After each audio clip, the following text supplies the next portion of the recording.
नमस्कार दोस्तों, स्वागत है मेरे YouTube चैनल कुमार हिंदी कहानियाँ में। दोस्तों, आज हम सुनेंगे कहानी अम्मा जी। दोस्तों, यह कहानी अंत तक ज़रूर सुनिएगा और मुझे कमेंट में ज़रूर बताइएगा कि कैसे बच्चे अपने माता पिता की जिम्मेदारी और उनकी सेवा से दूर भागते हैं। तो चलिए दोस्तों, कहानी शुरू करते हैं। शाम को 6 बजे अम्मा जी ने अंतिम सांस ली और घर में कोहराम सा मच गया।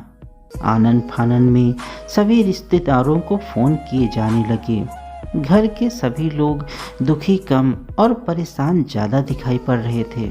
आखिर सभी को अब आने वाले 13 दिन कर्तव्य पूरा करने के थे। अम्मा जी की उम्र करीब 70 वर्ष की थी। भरा पूरा परिवार, 3 लड़के 2 लड़कियां, 11 नाती नातिन, 3 बहुएं और 2 दामाद। पिछले 1 साल से अम्मा जी बिस्तर पर ही थी। बड़ी बहू, जो परिवार में सबसे कम पढ़ी लिखी थी, वही अम्मा जी की सेवा किया करती थी। मंझला लड़का बिजनेस करता था और घर के ऊपरी भाग में ही रहता था और सप्ताह में 1-2 दिन अम्मा का हाल चाल पूछकर अपना कर्तव्य पूरा कर लेता था। छोटा लड़का शहर से बाहर नौकरी करता था और 4-5 महीनों में 1 आध बार ही घर आता था। सबसे बड़ा लड़का कुछ नहीं कर सका और अपनी पैतृक खेती की देखभाल करता था। अम्मा की दोनों लड़कियों की शादी हो चुकी थी और वो अपने परिवारों के साथ खुश थीं। अम्मा जी ने अपने जीवन में कभी आराम नहीं किया था। अम्मा जी की जिंदगी का एक ही लक्ष्य था कि बच्चों को पढ़ा लिखा कर काबिल बना दें, जिससे उनका बुढ़ापा आराम से कट जाए। पर उनके नसीब में आराम कहाँ था। खुद की 5 संतानों की परवरिश से मुक्त हो पाती, तब तक नाती और नातिन हो गए और अम्मा बड़े प्रेम से उनका पालन पोषण करने में लग गई। नाती नातिन बड़े होते गए और उनसे दूर भी। घर के ऐसे काम जो कोई न करना चाहे, अम्मा उसे अपनी जिम्मेदारी मानते हुए खुशी खुशी पूरा कर देती थी। बाबूजी का साथ छूटे 9 साल हो चुके थे और इन वर्षों में अम्मा के शरीर में हड्डियां मात्र ही शेष रह गई थी, पर अम्मा की कार्य क्षमता कभी कम न हुई। पिछले 1 वर्ष से बीमारी के कारण अम्मा बिस्तर पर पड़ी थी।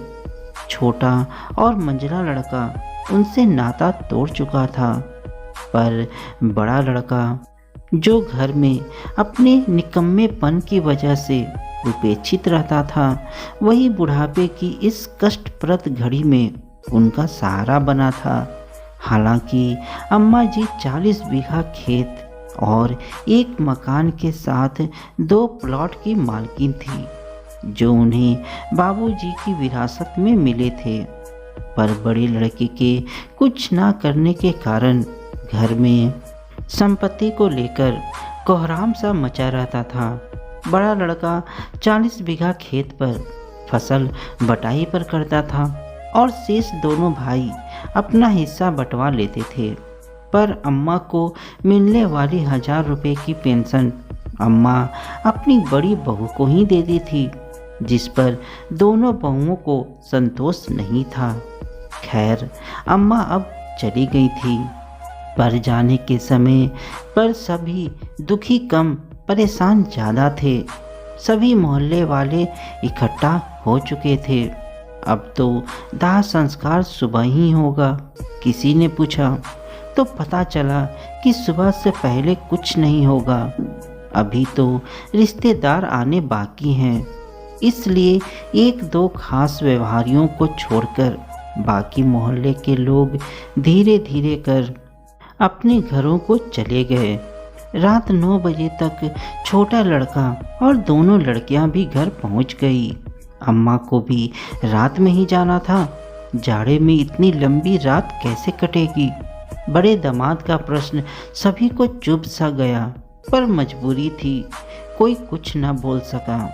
सभी रिश्तेदारों को अपने अपने बच्चों के खाने और सोने की चिंता हो रही थी। सो बार बार बच्चों के नाम पर खाने की बातें छेड़ी जा रही थी। कुछ को ये समस्या थी कि उनके बच्चों को उनके बिना नींद ही नहीं आती है। बड़ा लड़का बेचारा सबके खाने और सोने की व्यवस्था में पगलाया जा रहा था, पर बच्चों की फरमाइश अंतहीन थी। किसी को दूध चाहिए था तो किसी को चॉकलेट। खैर 11 बजे तक सभी खा पीकर व्यवस्थित हो चुके थे। बाहर अलाव में 10-12 लोग इकट्ठे होकर मृत्यु से संबंधित अपने संस्मरण और कहानियाँ सुना रहे थे, और अम्मा जी के चारों तरफ बैठी औरतें जी भरकर रोने के बाद अपने मिजाज और संबंध के अनुरूप गुटों में बंटकर बुराई पुराण का रसास्वादन करने में व्यस्त थी। बीच में हल्की खिलखिलाहट सभी को एक दूसरे की तरफ देखने और झेंपने को मजबूर कर देती थी। इन दोनों समूहों के अलावा एक कमरे में सभी लड़के और दामाद चिंतन में व्यस्त थे। कहाँ ले चलेंगे अम्मा को? छोटे लड़के ने पूछा। यमुना जी ही ठीक रहेगा, पर है बहुत दूर। शांति वन में ही कर देते हैं, पर लोग क्या कहेंगे? यमुना जी ही ठीक रहेगा, मंजले ने समाधान सुझाया। और नौवर तथा शुद्धता कब की रहेगी? बड़े दामाद की चिंता जवान पर आई। पंडित जी तो परसों के लिए ही तैयार हैं, पर इतनी जल्दी करने से लोग क्या कहेंगे? सोमवार को करवा देते हैं, छोटे ने कहा। आग तो बड़े भैया ही देंगे, क्योंकि पंडित जी कह रहे थे कि या तो सबसे बड़ा या सबसे छोटा लड़का ही मुखाग्नि देगा। मंजले ने अपनी बात से अपना रास्ता साफ करना चाहा। हाँ, मैं तो ऐसी नौकरी में हूँ जहाँ बाल मुड़वा कर नहीं जा सकता, तो फिर बड़े ही ठीक रहेंगे। इस काम के लिए छोटे ने भी अपना रास्ता साफ कर लिया। तब तक छोटे लड़के के ससुर साहब भी चर्चा में शामिल हो गए।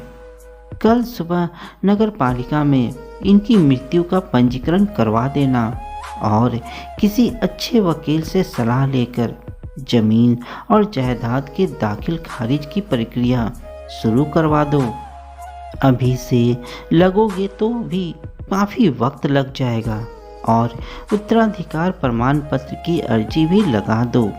अभी 13वीं तक सभी बहनें यहीं हैं, तो इनके हलफनामा ही आसानी से बन जाएंगे। बाद में उन्हें आने में दिक्कत होगी। अगर आपको दिक्कत हो तो वकील मैं करवा दूंगा। ससुर साहब ने अपनी सलाह दी तो सभी उनका मुंह ताकने लगे, पर बात फायदे की थी, सो सभी सहमति में सिर हिलाने लगे। शायद ससुर साहब अपने दामाद को प्रॉपर्टी का हक दिलवाने का प्रोग्राम बनाकर आए थे। अगर आप लोगों को बुरा ना लगे तो एक सलाह और है। अभी किसी वकील को बुलाकर कुछ खाली स्टाम्प पर अम्मा के अंगूठे लगवा लो, भविष्य में काम आएंगे। क्योंकि इस बार उन्होंने कुछ ज़्यादा ही बोल दिया तो सभी उनको घूरने लगे। ससुर जी भी समझ गए कि अब ज़्यादा बात ठीक नहीं, सो चुप हो गए। सुबह 5 बजे से अम्मा को ले जाने को तैयारियां शुरू हो गई। लड़कों के ससुर सुबह सुबह ही अपने दामादों के हिस्से के ज़मीन का मुआयना कर आए।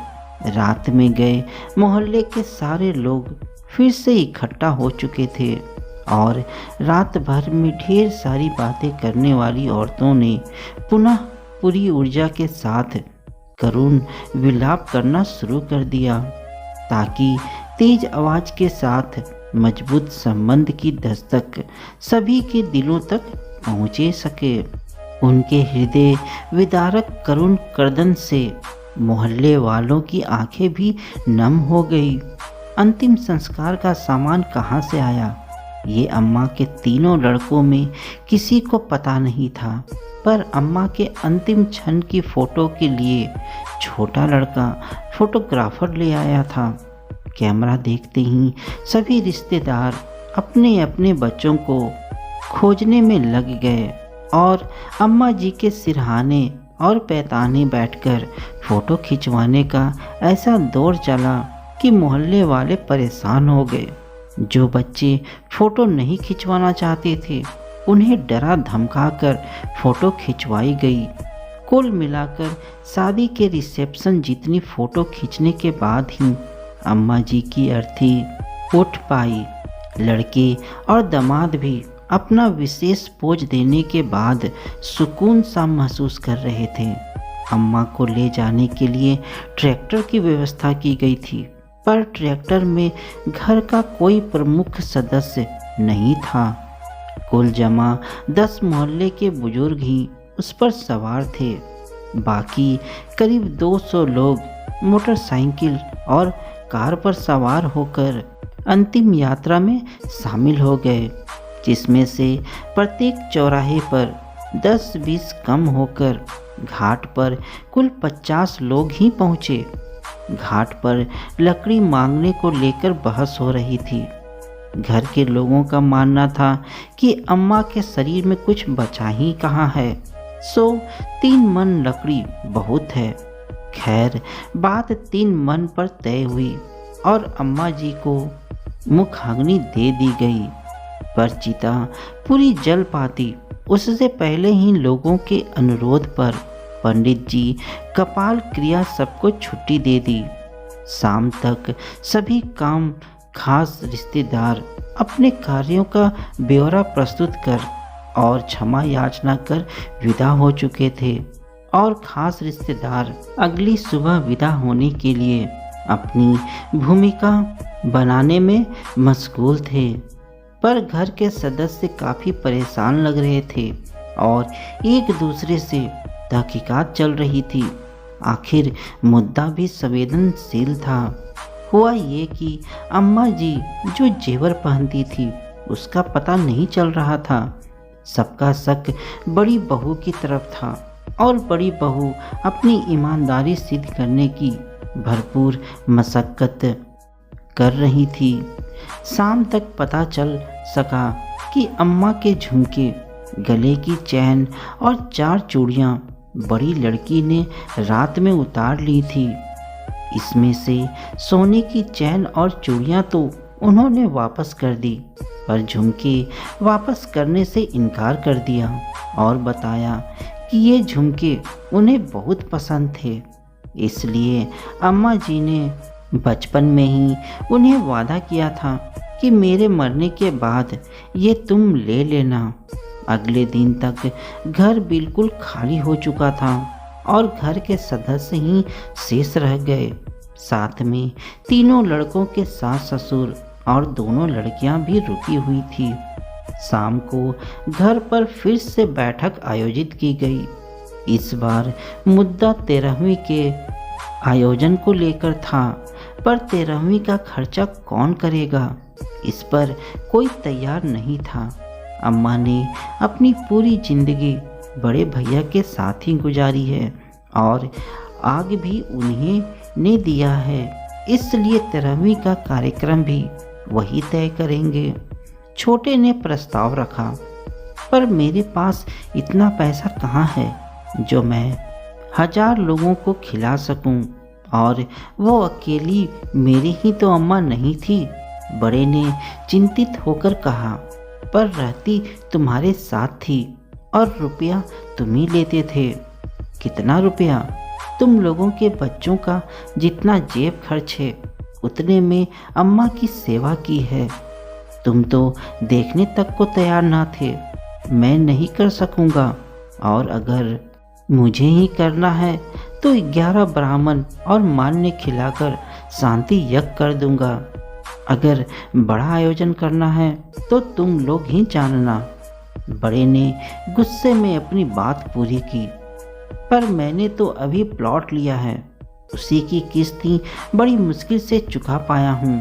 और अगले महीने बिटिया की फीस भरनी है। मेरी तो इस समय हालत खस्ता है। मंजले ने अपनी बेबसी जाहिर की। छोटा कहाँ पीछा रहने वाला था। बोला, मेरी तो अभी अभी नौकरी है, सो मेरे पास पैसा कहाँ से आया। ऐसा करते हैं, अम्मा का बैंक खाता देखो, शायद कुछ रुपया हो। बहस बढ़ती जा रही थी पर नतीजा कुछ नहीं। अंत में फैसला लिया गया कि सभी लोग बड़े जीजा से 50,000 रुपये का चंदा उधार लेकर 13वीं करेंगे और अम्मा की संपत्ति का निस्तारण 13वीं से पहले करके उनके पैसे वापस कर देंगे। बड़े जीजा से जब बात की गई तो उन्होंने कहा कि तुम अम्मा के जेवर बेचकर इंतजाम कर लो। सो अगले दिन ही 80,000 में अम्मा के गहने बेचकर गहनों के बंटवारे का झंझट ही खत्म कर दिया गया। अम्मा जी के नाम 2 प्लॉट का बंटवारा बड़ा कठिन था। लड़के 3 और प्लॉट 2। कोई भी अपना हिस्सा छोड़ने को तैयार नहीं था। बेचने पर जग हंसाई का डर था, इसलिए दोनों प्लॉट दोनों बहनों को बाजार से काफ़ी कम कीमत पर बेचने का सौदा कर लिया गया। इधर 13 दिन घर में बच्चों ने मृत्यु उत्सव मनाया और उधर अम्मा के पुत्रों ने वकील और लेखपालों के साथ 13 दिन बंटवारा उत्सव मनाकर अम्मा के आने पाई को 3 बराबर हिस्सों में बांट लिया। 80,000 रुपयों से आयोजित 13वीं पर सभी लोगों को आमंत्रण दिया गया। खासकर जनप्रतिनिधि को लाने के लिए विशेष व्यवस्था भी की गई, क्योंकि उनका आना सामाजिक रसूख की बात थी। ब्राह्मणों को अच्छा दान मिला और मान्यों को भी विदाई दी गई। अच्छे व्यंजन खाकर जाने वाले लोगों की जबान पर एक ही बात थी, भगवान ऐसे अच्छे और संस्कारी बेटे सभी को दे। अम्मा जी की खटिया और रोज के इस्तेमाल का सामान घर की सबसे बड़ी और अनपढ़ बहू आज भी प्रयोग कर अपनी अम्मा जी की याद में आंसू बहा लेती है, क्योंकि अम्मा जी तो वास्तव में उन्हीं को प्यारी थी। और बड़ा लड़का आज भी साल में एक बार 11 ब्राह्मणों को भोजन करवाकर श्राद्ध कर्म पूर्ण कर अपना कर्तव्य पूरा करता है। भले ही 13 बीघा खेत पर हुई उपज से उसका खर्चा ना चलता हो। तो दोस्तों, आपको यह कहानी कैसी लगी मुझे कमेंट में ज़रूर बताइएगा। साथ ही चैनल में नए हैं तो चैनल को लाइक, शेयर और सब्सक्राइब जरूर कीजिएगा। धन्यवाद दोस्तों।